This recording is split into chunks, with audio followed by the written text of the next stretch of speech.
And it's natural for human beings to want to be liked by those that surround them. But if Washington likes you as a Republican attorney general, that means you're not representing a threat to the current order of things. So part of what I look for is to find people that understand there's going to be blowback when they're doing the right thing and are going to be happy to kind of wear that as a badge of honor.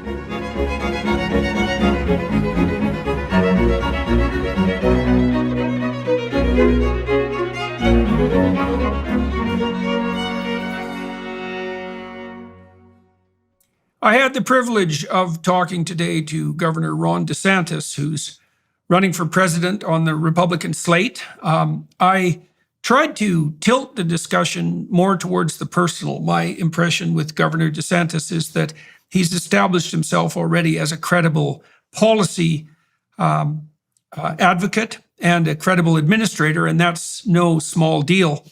And also as someone who's willing and able to take the flack associated with making difficult political decisions. But I had the sense that I didn't really know him personally, and I believe that that's a sense that's shared by many people. And so a lot of what we did with the conversation today was to get to know Governor DeSantis at a personal level. And so I hope that all of you who are watching and listening find that useful and interesting, as I did.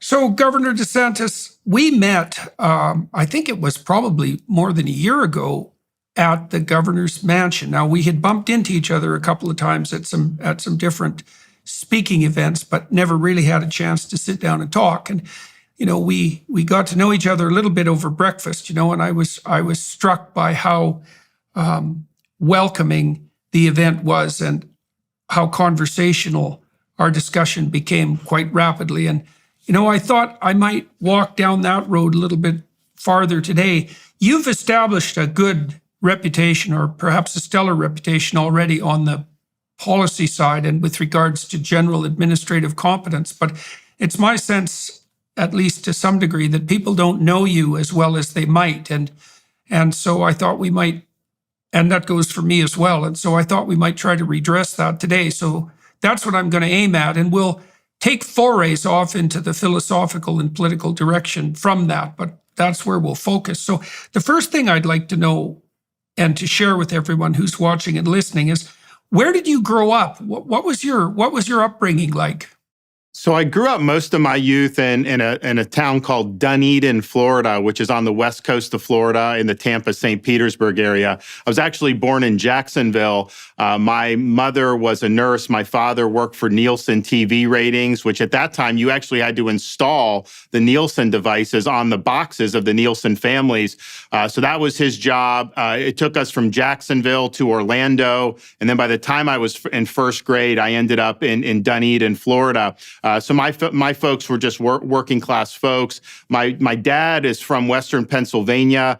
His father worked in the steel mills in Aliquippa, and then my mom was from northeastern Ohio, Youngstown, which is also a very blue collar area. So that was kind of how I was growing up. I was somebody that was very involved in baseball all the way through college, but certainly as a youth, it was something that I did pretty religiously. I went to church every Sunday. And then as I started to get older, I started working part-time jobs to be able to make ends meet. So it was a good upbringing. No one would have predicted probably when I showed up at first grade in Dunedin, Florida, that I would have gotten elected governor of the state in 30 years. But it just shows you, I think, this country still has a lot to offer, even though we've got a lot of problems. I was somebody that was able to work hard and really get ahead from that place in West Central Florida. How big is the town you grew up in? Dunedin? How do you pronounce that? Dunedin. At the time, I would say it was probably about 30-some thousand. It's grown since then. When I was a kid, it was a lot of strip malls. Now they've got a nice downtown area, Dunedin, a lot of restaurants. There's kind of a lot of life for it. So it's a very cute little place. Of course, they do have coast on the Gulf of Mexico as well. Mm-hmm. And one of the things that we have is the connection to Canada, because Dunedin is the spring training home of the Toronto Blue Jays. So growing up as a kid, once it got to spring training in February, in Dunedin, you would see a lot of Ontario license plates around because the baseball fans would come down, Canadians would come down, and the Blue Jays facilities were all owned by the city of Dunedin. So as a kid growing up playing baseball, we would use all the Blue Jays stuff since it was owned by the city. My high school team, our home field was the spring training stadium that the Toronto Blue Jays played in when they were doing spring training in Dunedin. And so that was kind of a unique thing to have. But the connection between Dunedin and the Toronto Blue Jays was something that was a really big deal for the city and really big deal for a lot of us growing up at the time. Yeah, well, Canadians are pretty fond of Florida, all things considered. It's a great alternative to freezing to death in the dark, fundamentally. And so now you said something interesting when you were talking about yourself in first grade. You said that no one would have predicted, for example, that you might grow up to become governor. You came from a working class background. It's a relatively small town. But that's a striking thing to say, too. What were you like when you were a little kid, do you think? And when did whatever promise you did manifest start to show itself? Well, what drove me was the athletics. I mean, primarily baseball, but I started to like all sports as I got older, and that was the thing that we did. So by the time I was 12, my little league team, Dunedin National, made it to the Little League World Series in Williamsport, Pennsylvania, one of 4 American teams in the entire country to make it there. They have a stadium and everything. It's kind of the big time for Little League baseball, and that put us on the map there. We had a great high school program. When it came time for me to get recruited for college, I was a good student, and so I was getting recruited by places including Harvard, Yale, and Princeton. So baseball really took me, and I had never been to New England in my life. So baseball is really what brought me to New England when I ended up going to Yale. And I would have done baseball for as long as I could have. And actually, all through college, and I was the baseball captain my senior year at Yale. I would have played as long as I could, but being a big league player is tough. My goal at that point was to stay in baseball, maybe more on the business side in the front office. But then when 9/11 happened, that's when I ended up commissioning in the Navy, and I kind of took a different course at that time. But growing up as a kid, it was really about playing sports and doing that. And I had a lot of kids growing up with me who were really involved in it. We had a lot of good programs, particularly on the baseball side. So it was fun, and I kind of just took it for granted. But now that I've gotten older and I've been around the block a little bit, not every community necessarily offers those opportunities to the kids, and so we were really fortunate that we had a lot of opportunities to play. So, what position did you play on your baseball team? So by the time I was in high school and college, I was an outfielder. In Little League, I was one of the 3 starting pitchers on our World Series team, and then I would play. I'd play the infield when I wasn't pitching. But the one thing I could do is I could hit a fastball. So you could throw a fastball 95 miles an hour. I could hit the fastball. As they started to be able to throw like 86, 87 mile an hour sliders and changeups, that makes it a little bit more difficult. But I was a dead red hitter. If you threw me the heat, I could hit it. So you look back on your life when you were young, especially on the athletic side, obviously with a fair bit of appreciation. You said you took it for granted then. So I have 2 questions about that. Like, what do you think it was about you, or was there something in particular about you that made you an effective team player? Because people who are athletically successful have to be skilled in the mechanics of the sport, obviously, but to really reach a profound level of success, you have to be a good team player as well. You have to be someone who helps the other players on your team develop and so forth. And so and then I'm also curious on the developmental side. So I'm wondering what you brought to the team, and also what being engaged in those team enterprises for so long actually did for you. Well, baseball is an interesting sport because it's both the team is paramount. I mean, it's not an individual sport at all.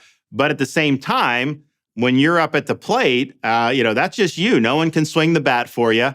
You either hit the ball or you don't. And so it's an individual enterprise in terms of every time you get to the plate 4 times a game or however much you do, you've got to make it happen. But just because you make it happen, there's a larger thing. I mean, you could be a great hitter. You need good pitching. You need defense. You need all those things. So it's an interesting combination of individual achievement, but really needing to have the supporting cast and the teammates to be able to do it. So I did learn that at a pretty early age. And I do think kind of like my job as an executive now, I understand that I can have the vision, I can make these great decisions, but ultimately you need a supporting cast around you who's going to implement all this stuff. You can't just do it by yourself. And so we have people when we're fighting some of the COVID insanity. I have a Surgeon General, Joseph Ladapo, who carries this out, and he's a leader and all that stuff. When we respond to things like hurricanes, I can say we're going to rebuild a bridge in 3 days, but I've got to have the agencies that are going to be nimble and going to be able to do it. So I definitely think I learned that. And I think what I brought was just, I was a hard worker. I was somebody that really wanted to be out there a lot. I enjoyed it. I enjoyed the camaraderie. I enjoyed the competition. And I remember thinking when we went to the World Series when I was 12, we pretty much did baseball every single day in the summer all the way through the World Series. And sometimes it was because, we practiced a lot as a team. But even if we didn't have practice, a lot of us would just be out there and we would be playing on our own. And I was always one of those guys there. I would be one of the first to practice. I'd be one of the last to leave. I just really enjoyed it. And I really enjoyed putting the work in. And I believe that when you put the work in a sport like baseball, that you do see the dividends. And that's something I've carried with me throughout my life. When you work hard, when you're prepared, when you know your stuff, you're going to be able to do better than if you're just out there expecting things to happen for you. Yeah, well, there's 2 things I've noticed about political leaders, or cultural leaders for that matter, who are genuine.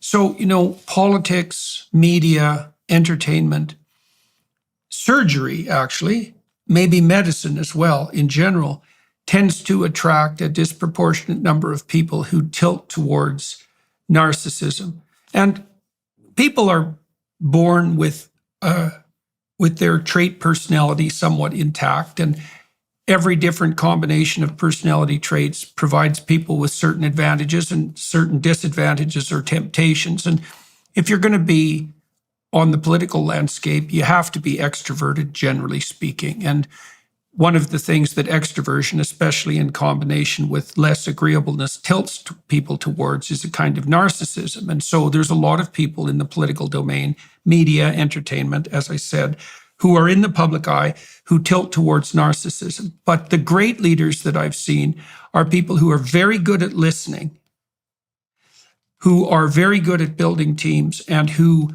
might balance their ambition with conscientiousness. Now, it seems to me very clear that you're a conscientious person because you stress hard work continually, and you also say that you enjoy it. And those are hallmarks of someone who's conscientious.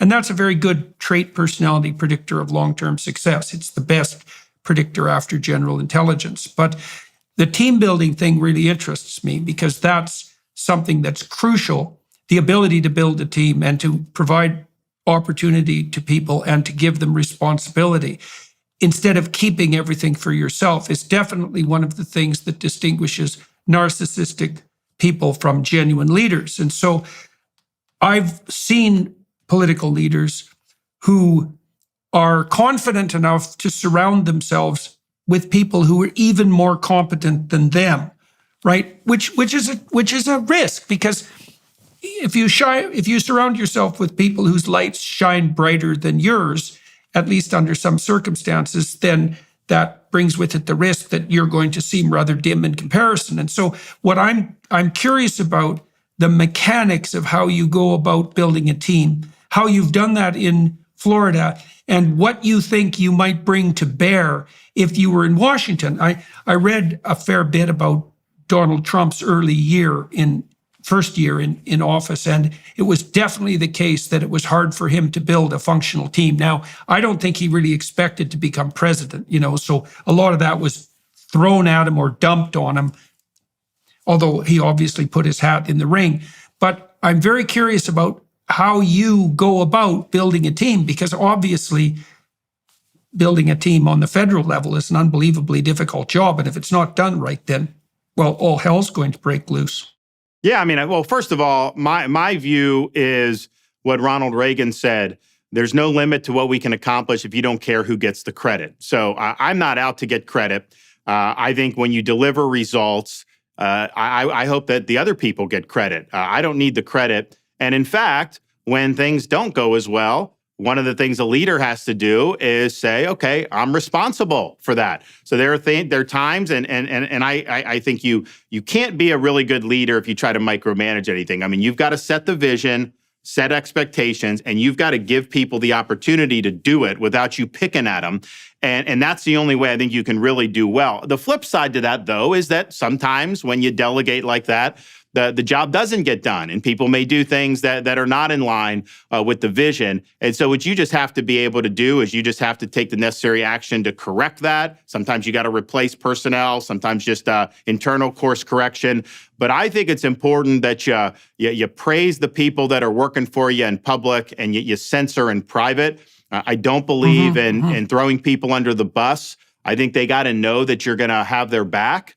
And that's part of where I think there's certain things, leadership generally, and particularly in government as an executive. And then I think there are certain things that, given the moment that we're in, coming at it from a conservative perspective, what does that mean in terms of building a team? Because I do think it's different how I would build a team in Washington versus how Biden or Obama or the left, because when you're going into a place like D.C., the hostility is there for anyone that wants to be a change agent. They don't want to change the order of things there. They've accumulated a lot of power.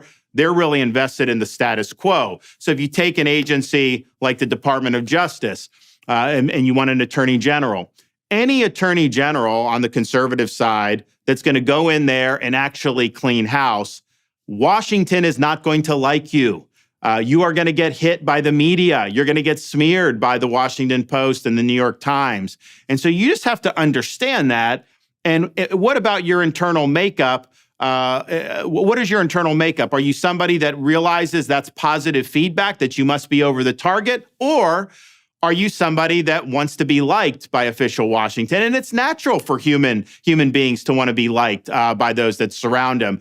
But if Washington likes you as a Republican attorney general, that means you're not representing a threat to the current order of things. So part of what I look for is to find people that understand there's going to be blowback when they're doing the right thing and are going to be happy to kind of wear that as a badge of honor. I mean, in COVID, our Surgeon General, Dr. Joseph Ladapo, he came from UCLA, had a great tenure, great life, but he was a COVID critic of the narrative, and he got marginalized there. I brought him on to Florida. I said, listen, you do exactly what you're doing, but just understand they're going to come at you. Are you going to be able to handle it? He's like, yep, I get it. And to his credit, he wears it as a badge of honor. But if you're willing, if you're concerned about how the media is going to treat you in some of these key positions, if that's something that motivates you, you're going to trim your sails and you're not going to get the job done. So I think just understanding how the media plays a role in distorting how our government operates, when you're building the team, you really got to have that intestinal fortitude in those key positions. As the holiday season unfolds, it's a time of joy, gratitude, and reflection. In the midst of all these festivities, consider taking a moment to reflect on the digital footprint that accompanies you through the season. Think about all the information on your phone, from anything you search, your location, to the websites you shop at, and more. Companies can legally gather this information and sell your data for profit. That's why you need to do what I do and keep your data private with ExpressVPN. ExpressVPN is an app on your phone and computer that encrypts all of your online traffic so whatever you do stays private. If you think incognito mode will stop people from tracking your online activity, think again. When you read the fine print that appears when you start browsing in incognito mode, it says that your activity might still be visible to your employer, your school, or your internet service provider. Without ExpressVPN, every site you visit could be logged by the admin of that network. We love using ExpressVPN because of how easy it is to use. The app has one button. Once you turn it on, you're protected from prying eyes. The Daily Wire has partnered with ExpressVPN to get you a special holiday offer. Go to expressvpn.com/Jordan right now and get 3 extra months free. Go to expressvpn.com/Jordan right now and get 3 extra months free. That's expressvpn.com/Jordan. expressvpn.com/Jordan to learn more.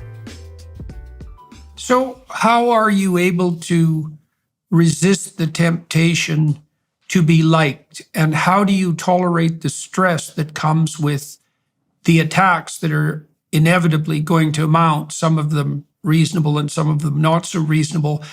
I mean, I've thought about a political career from time to time, but I haven't chosen to go down that route for a variety of reasons. It doesn't necessarily seem to me where I would be most effective. But I also have a certain doubt about my willingness or ability to handle the constant stream of attacks that characterize a political career.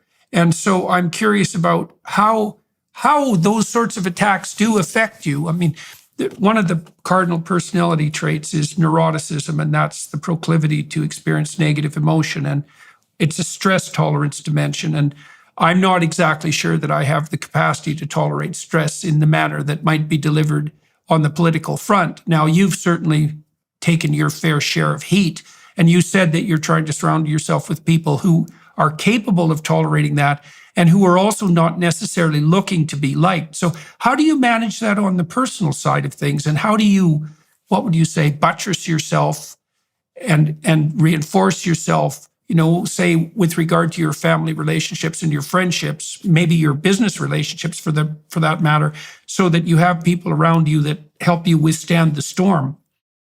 Well, part of it, I think, is that I just personally don't really care to read about me or watch anyone on TV, even when it's good.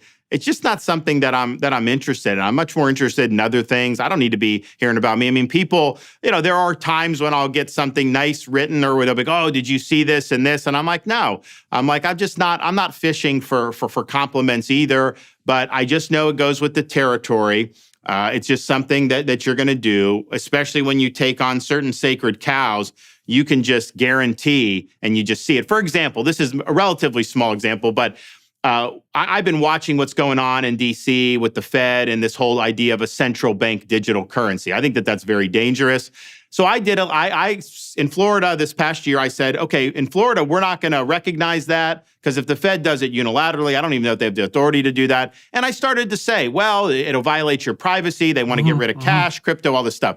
And it was all true. And then literally within days, Washington Post, New York Times, all the usual suspects, they start having a spasm, and they're going at me. Oh, he's peddling conspiracy theories, all this stuff. And so I viewed that as I must have hit a nerve. They would not all be doing this in unison. This is something that these guys want. And so I'm standing in the way, so they're coming after me. So it's kind of like in the military, you take the most flack when you're over the target. They don't tend to go after people on the right who are not a threat to them. If you're just sitting there and taking up space, they kind of leave you alone. It's only when you're making a difference and you're leading that they really care. So I just know going in, if you are going to stand for the things that I think need to be done in this state and throughout the country, you are going to face blowback. You just have to understand that. You got to have a thick skin. And I know it just goes with the territory. You know how some people are going to react no matter what. And that's just the way it is. So you don't let it get to you. I don't appreciate necessarily if they, go after like my wife or things like that. But she's very tough too, and she's just like, oh, look, I get it, I understand, and she's very effective on the campaign trail. So they try to nick her as much as they can. But that's just where we are as a society. The good news is I think most people get that.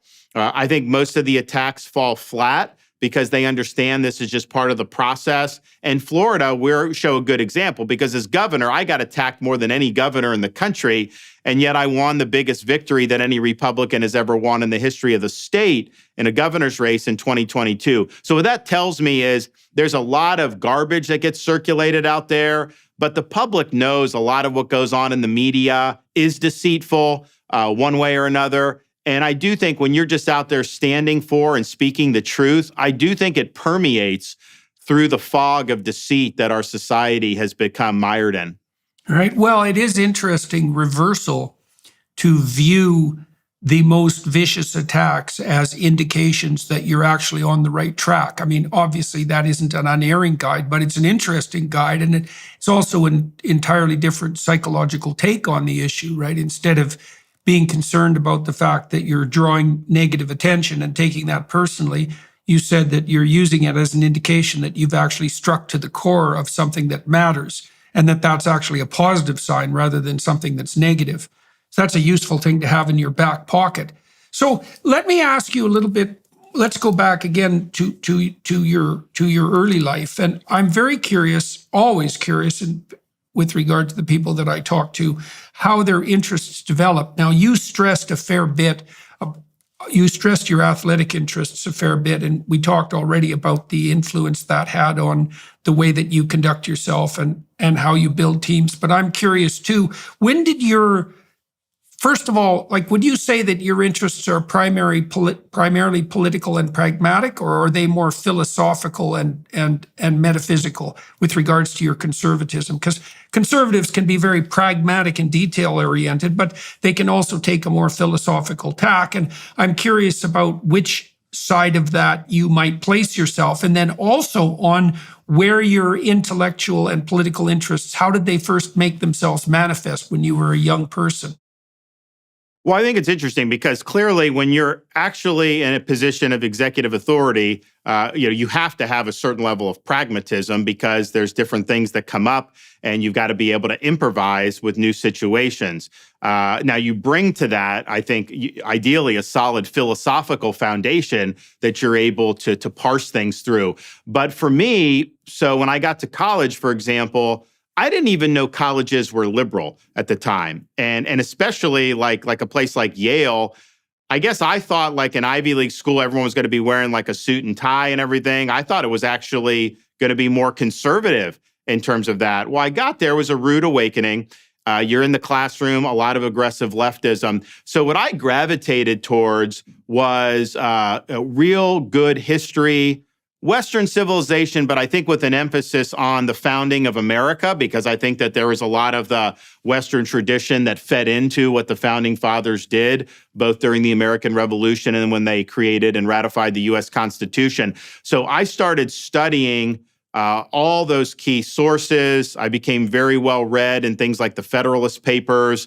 I read Madison's diary about the Constitutional Convention, pamphlets during the American Revolution. So for me, in terms of developing a conservative philosophy, it really started in those, really core philosophical, enduring truths that mark the founding of the United States of America. And I think that's something I developed throughout college. I joke to people and say, because when I'm speaking in front of conservative audiences, the fact that I graduated from Yale and Harvard Law School is not necessarily a good thing on its face, given how liberal those universities are.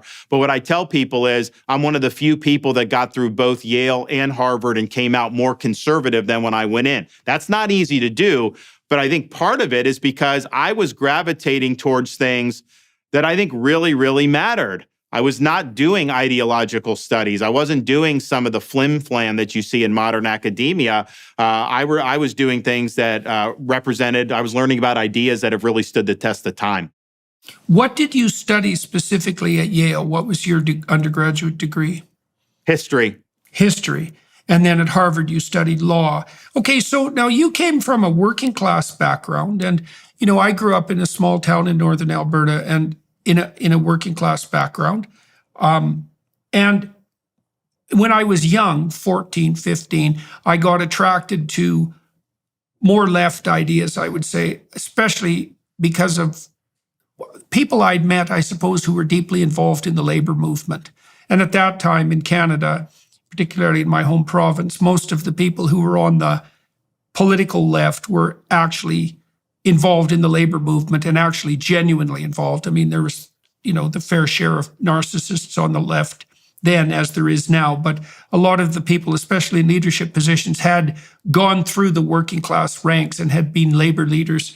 And so the reason I'm asking you this is because you grew up in a working class environment, and it seems to me that you could have easily tilted towards the more socialist left as a consequence of being part of the working class, let's say, and being surrounded by that, or being embedded in that environment. But you said that when you went to Yale, you tilted even more strongly in a conservative direction. What was it about conservatism in particular that attracted you and also enabled you to develop and defend your beliefs while you were in these Ivy League, fundamentally liberal/leftist institutions? Well, part of it was just a rebellion against the real militant leftism that I experienced on campus. And I had never experienced that before. I mean, for example, growing up, I didn't know who was a Republican or a Democrat. It didn't really matter. I mean, people believed in our country. They were patriotic. They were God-fearing. And so you kind of had like a core set of values that were in common that were different from partisan allegiances. So then I get to Yale, and one of the Yale's mottos is for God, for country, and for Yale. Well, I get up there, and they were not very hospitable to God or any type of religious faith, even though it was founded in 1701 because Harvard was too liberal with its theology. That's how it was founded. They had totally walked away from any of that. And then for country, they would mostly bash the United States. You know, you'd hear people blaming America for this or that. There was a view of communism and Marxism that was very favorable. And I'm just thinking to myself, there was a 100 million person body count because of Marxism, Leninism in the 20th century. And yet that's something that they're just papering over. So I just found the whole thing to be very unappetizing. And then I was somebody coming in, I was patriotic, I was God-fearing, and I may not have necessarily had a firm political philosophy, but that definitely pushed me away from that. I'm like, you know what? I don't know what I am, but I'm definitely not that for sure. And then I think just when you're studying ideas that really matter, I mean, some of these ideas that mark the founding of the United States are really infectious ideas about liberty, about the proper role of government, written constitutions. And those are things, okay, that's my foundation. That's what I think matters. And then how do you apply that more in terms of contemporary? And I'm like, well, look, this is the philosophical tradition that we're supposed to want to conserve in terms of being conservatives, that the founding fathers on the big things got right. We're supposed to want to preserve that and preserve freedom. So by the time I graduated, there was no chance that I was ever going to end up on the political left. But it's interesting. When I look back at Yale, I was playing baseball. I had a lot of friends playing sports. I was also working a lot of part-time jobs. Anything I could do just to help make ends meet. I was, by the time I graduated, I was considered the most employable kid at Yale because anytime someone needed anything, if I could make $6 or $7 here or there, I would do it, and I could get people to come. And it turns out that by most of what is animated there, the people that were in kind of my socioeconomic sphere tended to be much more patriotic.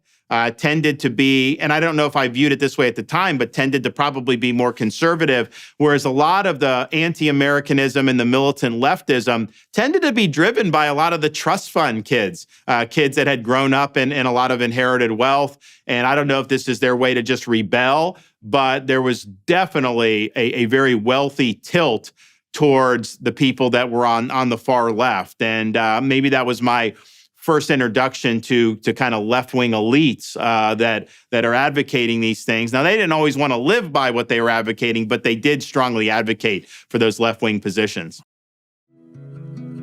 Finally, the perfect gift for somebody who has everything. A gift that will reach eternity. What could be better? Preborn gives this gift 200 times every day as they rescue babies whose lives are in peril. These babies' lives are precious and beautiful. Their heart begins to form at conception and at just 3 weeks is already beating. At 5 weeks, a baby's heartbeat can be heard on ultrasound. By 6 weeks, eyes are forming. By 10 weeks, a baby can suck his or her thumb. Preborn needs our help to save these precious souls. For just $28, you can sponsor an ultrasound and introduce a mother to her baby, which doubles that baby's chance at life. And right now, through a matching grant, your gift saves twice as many babies. Please give the gift of life. Have your donation matched today by dialing pound 250 and saying the keyword baby. That's pound 250 keyword baby. Or donate securely at preborn.com/Jordan. That's preborn.com/Jordan.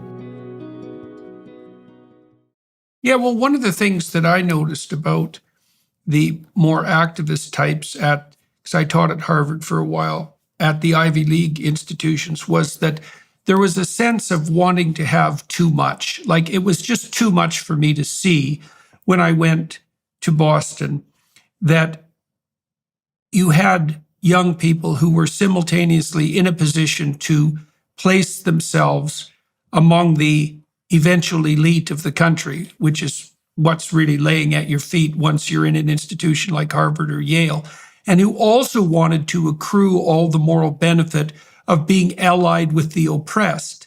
I thought, geez, guys, you're really asking for a bit too much here, because on the one hand, you're already clearly part of what's going to be the ruling elite, and that's especially true if you also come from a wealthy background, and you want all the moral virtue that accrues to someone who's simultaneously oppressed or an so-called ally of the oppressed. And the hypocrisy in that I found extraordinarily grating, and I mean, that's continued to this day.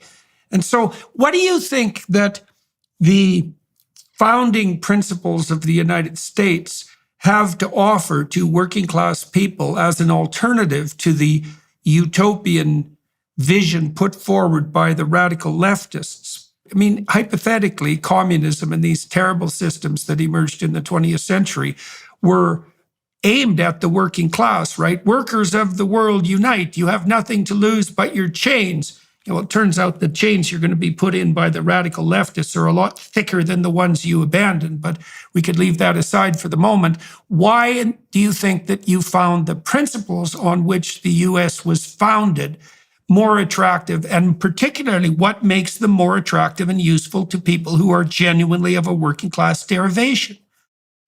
Well, look, there's a limited role for government to play, and there's a limited role for these ruling elites. And I think when you look at things like communism, you're right. The chains are even thicker for the working class. But man, the entrenched elite class, they do very, very well. And they live very high on the hog. And you saw that. I think when we understand what role government has played in holding people back, a more limited government provides more opportunity. I mean, some of that is just what's the proper scope and power of the federal government. For example, now you have a movement through the bureaucracy, not even legislated by Congress, to force everyone to buy an electric vehicle. Well, if you're somebody that is a truck driver or a plumber making a pretty good living, do you really want that type of vehicle? How much more is that going to cost you? All these other things. That seems to not be much of an issue for the people driving these policies. They have their agenda, and they basically want people to be thankful that they're able to participate with that agenda, even though it's making them worse off. That's part of why you see the White House press secretary every day gaslight the public, saying how good things are with the economy when people are falling further and further behind. They want people to act like that they should be thankful for what's going on, even though we know it's not. So part of it is making sure power is exercised in accordance with the Constitution, which it is not right now. You have a bureaucracy that is untethered to the original understanding of the Constitution. A lot of the most important things that affect people's lives are done not by members of Congress who you can hire and fire during election season, but by unelected bureaucrats. So I think that's a problem. The second thing is just there's a limit to what central planning can do. We saw the Great Society and the War on Poverty in the 1960s, where they said, look, if we just have these smart people in these government bureaus, we put money into it, they're going to be able to eliminate poverty in this country, and this will just be a great social triumph. Well, what ended up happening was they ended up creating a culture of dependency. They made it more difficult for people to rise out of those circumstances, and they facilitated dysfunction that we're still living with this very, very day. So I think it's just a skepticism of government being able to do all these things to change and mold society in the way they do, and also a skepticism about government power being exercised in big ways by unelected bureaucrats. I was talking to a European friend of mine yesterday, and she pointed out that now in Europe, essentially 55% of what people earn goes to taxation. And I thought, well, that's very interesting, because really what it means is that people have given up 55% of the opportunity that presents itself to them in life to the what would you say, to the machinations of the people who are taking their money. And now it's more than half of what they make. Now, on the one hand, you might say, well, that's a good deal because look at all the things that the state does for you. But on the other hand, you might say, well, every single thing the state hypothetically does for you is power, responsibility, and opportunity that has been taken away from you, that you can no longer exercise yourself locally. So that takes a fair bit of the meaning out of your life, right? I mean, if it's on you to do things properly, then that gives you something genuine and worthwhile to do. And if that's handed down to you from the top down, then you're in an infantile and dependent condition. You talked about a culture of dependency, and that actually hollows you out. So as the state becomes more tyrannical, people become more slavish, and that's very hard on them existentially too, because it deprives them of meaning. And so I'm very curious though, if you look at the situation historically, this is how it appears to me.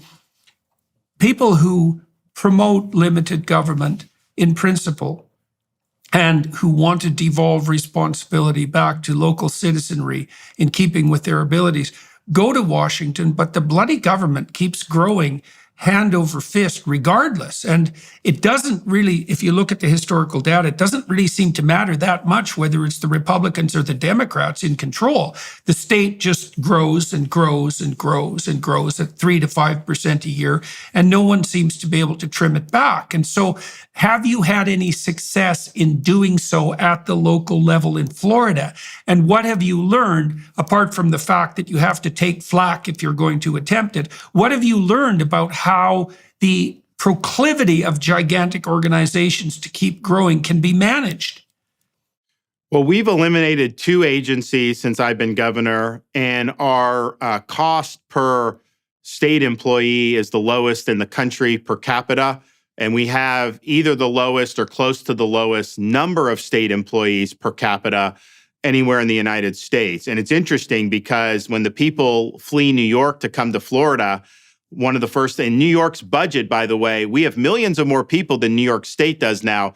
New York's budget is twice the size of Florida's budget. And yet the people that move from New York to Florida will tell me how much better the services are in Florida. Easier to get a driver's license, better roads, all these other things.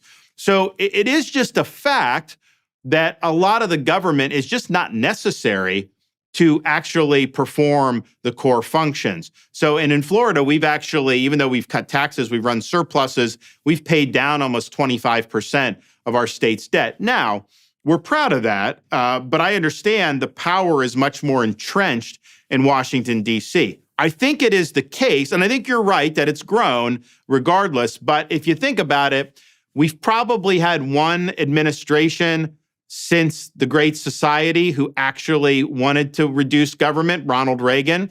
And, he had some success in restraining domestic, but it was tough. But I don't think we've really had very many administrations that have wanted to curb the size. And part of it is because when you're at the helm of it, you can wield some of that power. And I think that that's attractive to people.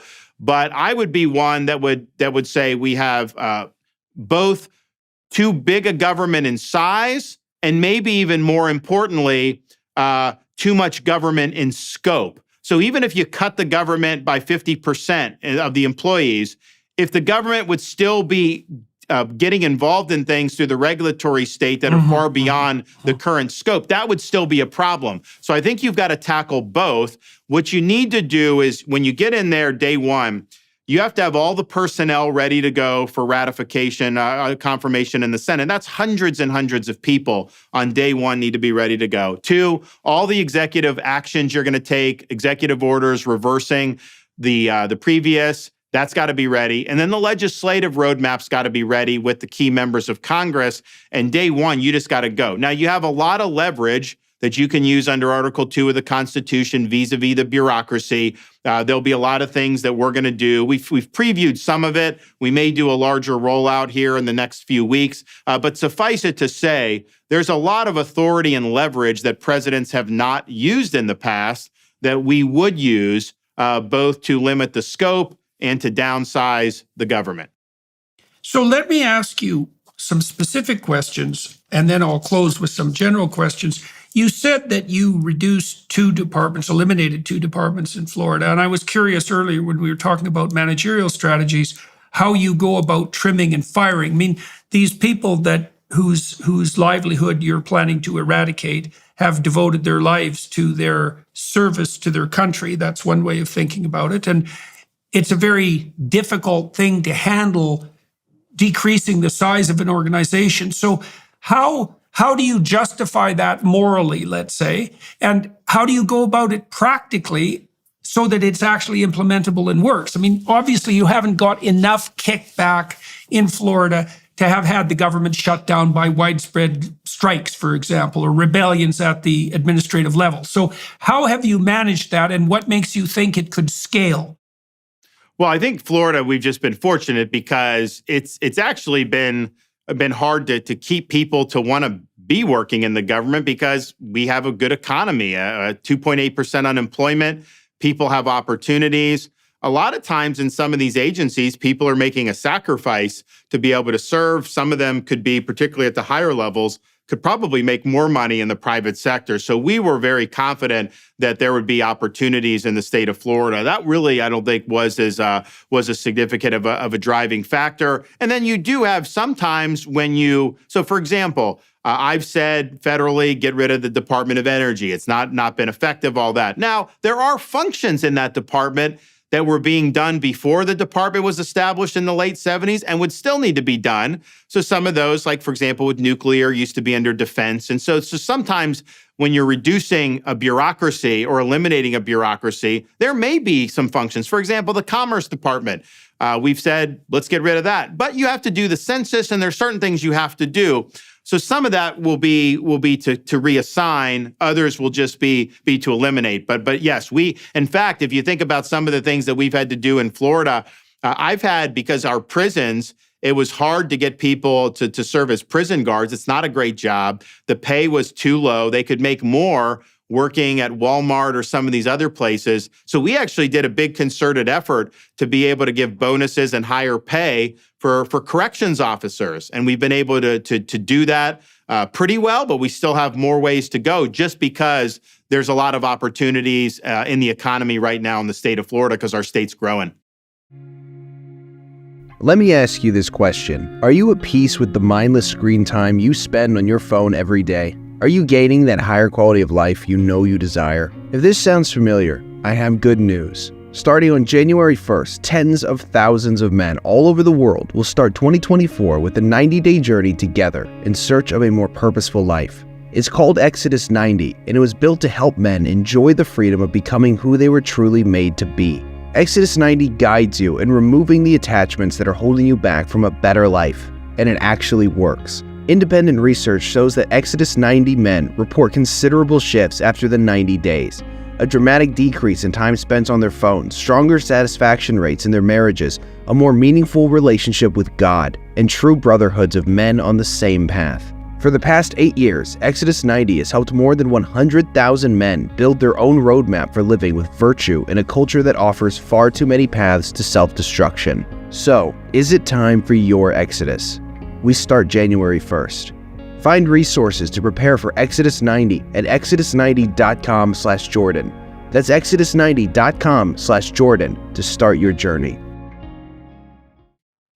Let's talk about the Department of Education. Now, I'm obviously extremely interested in educational reform. I mean, I've been shocked, for example, I was shocked as a professor at the University of Toronto to find out that my second year students who'd gone through 14 years of public education basically were entirely ignorant about everything that happened in the Soviet Union and in Maoist China throughout the entire course of the 20th century. And I know that you've put in place mandates, for example, for that sort of education to be provided, but you've also been very interested in educational reform. So I'm curious about what's motivating that and what you what consequences that might have for your actions on the federal level. Well, what we've done in Florida, I mean, we've had to really fight Biden because they want to use federal power to coerce us to do things we don't want to do. For example, we have women's sports in Florida. Biological men are not permitted to compete in that. It's not fair to the women athletes. And Biden threatened to withhold school lunch money for poor kids just because we were protecting women's sports. So they go after whatever they can. I'm going to get the federal government off the back of the states. We'd like to just eliminate that department entirely. But at a minimum, if Congress won't do that, I will certainly be able to just peel back all the, it's not the proper role of the federal government to be getting involved in this stuff. Now, what we've done in Florida is say, okay, the state of Florida, clearly education is a very important state interest. We fund a lot of the education. We clearly have the authority to provide protections for the rights of parents. So, for example, you have a right to know what curriculum is being used in your kids' schools. Unfortunately, there are pornographic materials that are getting put into education now. Parents in Florida can blow the whistle, and that can be removed. We've also done universal school choice so that parents can choose, make the best choice for their kid, regardless of their income. That's private, that's charter, that's public. You name it, we do it. Our test scores have gone up as a result of that because I think students are in good spots. We've also said no to things like critical race theory and gender ideology. That is not the appropriate thing to be doing in particularly elementary school, and we focus on the core academic subjects. We've also made a big push to have more American civics in the classroom, and part of that is the graduating students now take a test that's modeled after the U.S. citizenship test that tests their civic knowledge. But what we understood is I can say they have to know the Federalist Papers, they have to know the Declaration of Independence, the Bill of Rights, all this stuff, and that's great. But you also need teachers that really believe in this and are passionate about it. So we created a program for teachers. They get a $3,000 bonus if they go through. It's a 50-hour course. And we got professors from like Hillsdale College, we got people from the Heritage Foundation to come to talk about the intellectual roots of America, what went into the American Revolution, the Constitution. So they're learning about the Enlightenment, Judeo-Christian tradition, British common law. I mean, everything you can think of, they're learning about. And it's been really, really good to be able to do that. I think we have a responsibility to graduate students that have a foundation in what it means to be a citizen of a republic. If you're just graduating blank slates, well, that's how you lose freedom. When our founders created the Constitution, Benjamin Franklin walked out of the convention in Philadelphia. When it was over, he was asked, "Did you give us a republic or a monarchy?" And his response was, "A republic if you can keep it," because they understood these things don't run on autopilot. The citizenry has to be engaged in protecting and preserving freedom. So that's kind of K-12. Now, on higher education, we've also leaned in, and our view is that publicly funded universities should meet the mission that Florida wants for its taxpayers. And for us, we want rigorous academic programs.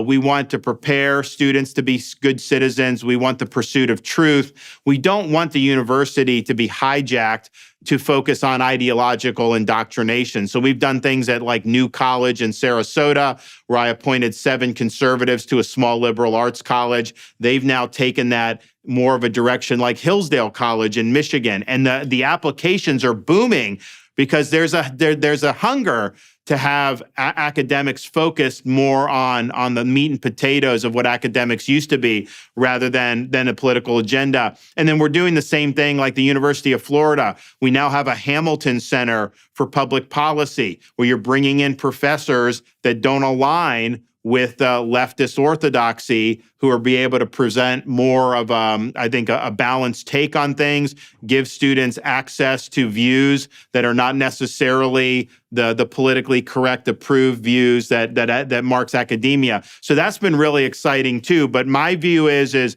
these are all of our institutions. They're not the hobby horse of the political left, and they need to reflect what the state's mission and interests are with respect to academics.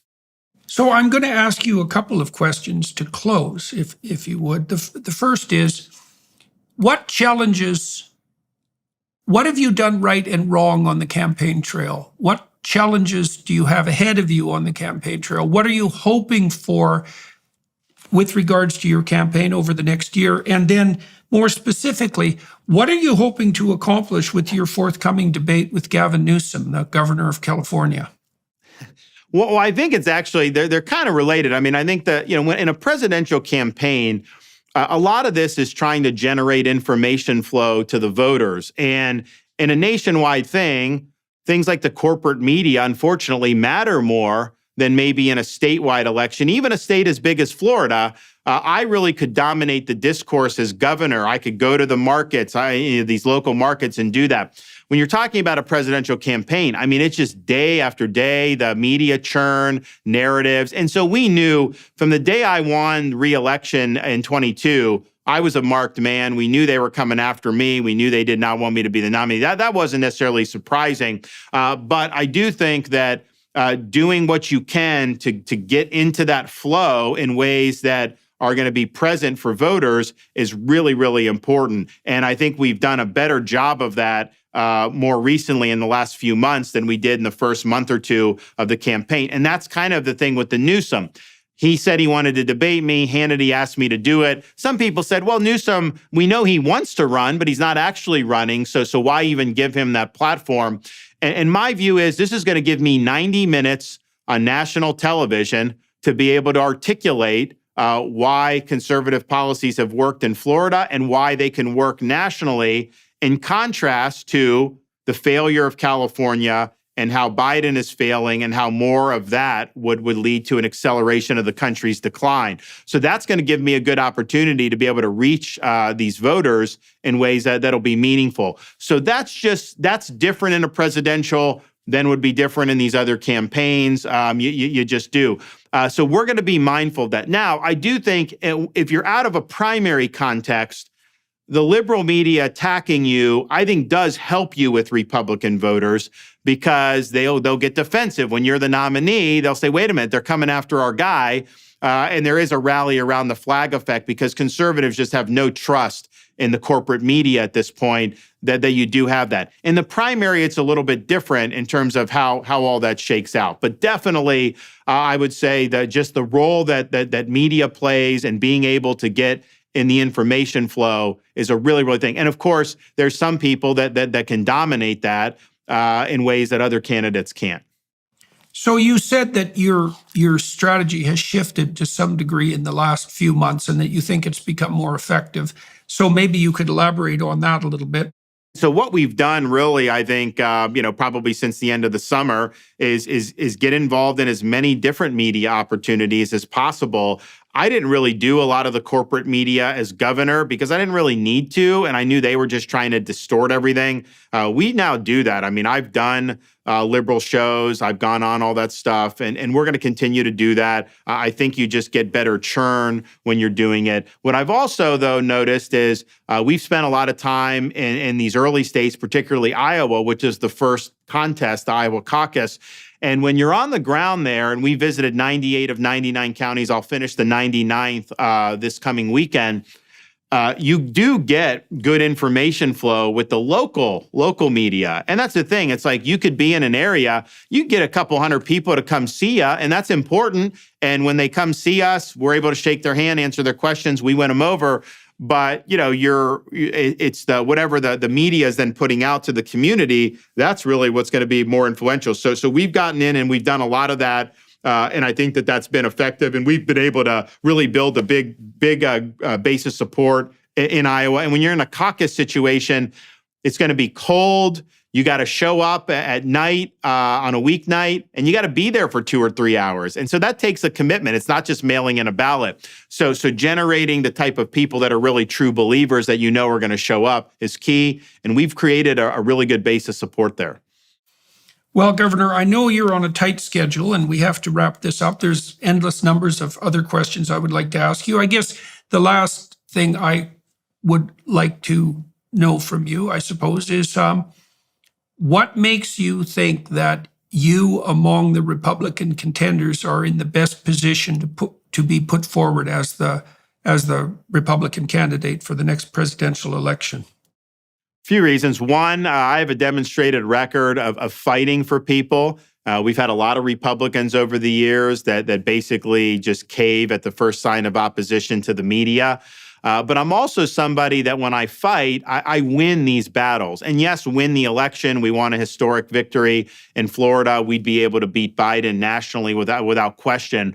But winning on all the policy fights, it's one thing to have a slogan about something, but you actually got to bring it in for a landing. So everything I talk about is done with an eye to how would I actually get it done, whether it's stopping the border invasion, whether it's reducing the bureaucracy and taming the deep state, whether it's getting the energy production at max capacity. All these things are things that we're thinking about. And then the final thing is we really need a leader.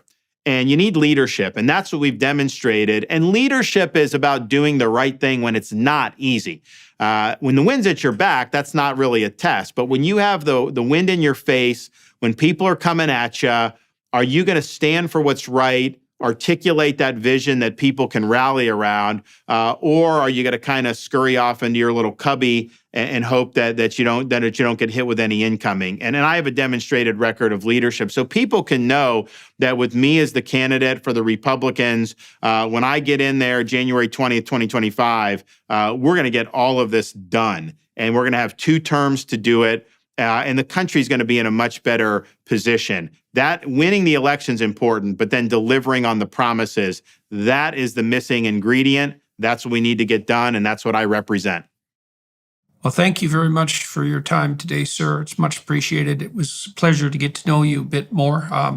With any luck, we'll have another opportunity to talk at some point during your campaign, and best of luck on the trail. They should have you host one of the debates. I think it would be more informative. I think you'd ask a lot of good questions. Maybe we'll see if we could get something done. Yeah, well, that would be a remarkable opportunity and a genuine privilege. So I'd certainly be up for that. Anyways, thank you very much for your time. I know you're on a tight schedule. I'm going to let you go. I want to thank everybody who's watching and listening. This is a very important upcoming presidential election, and it's necessary to spend the time required to inform yourself about the candidates and about the issues at hand, because it's a crucial election. And so thank you to the Daily Wire Plus team for making this possible, and to the camera crew here in Scottsdale. And thanks once again, Governor DeSantis, for your time today. It's much appreciated. Thank you. Take care.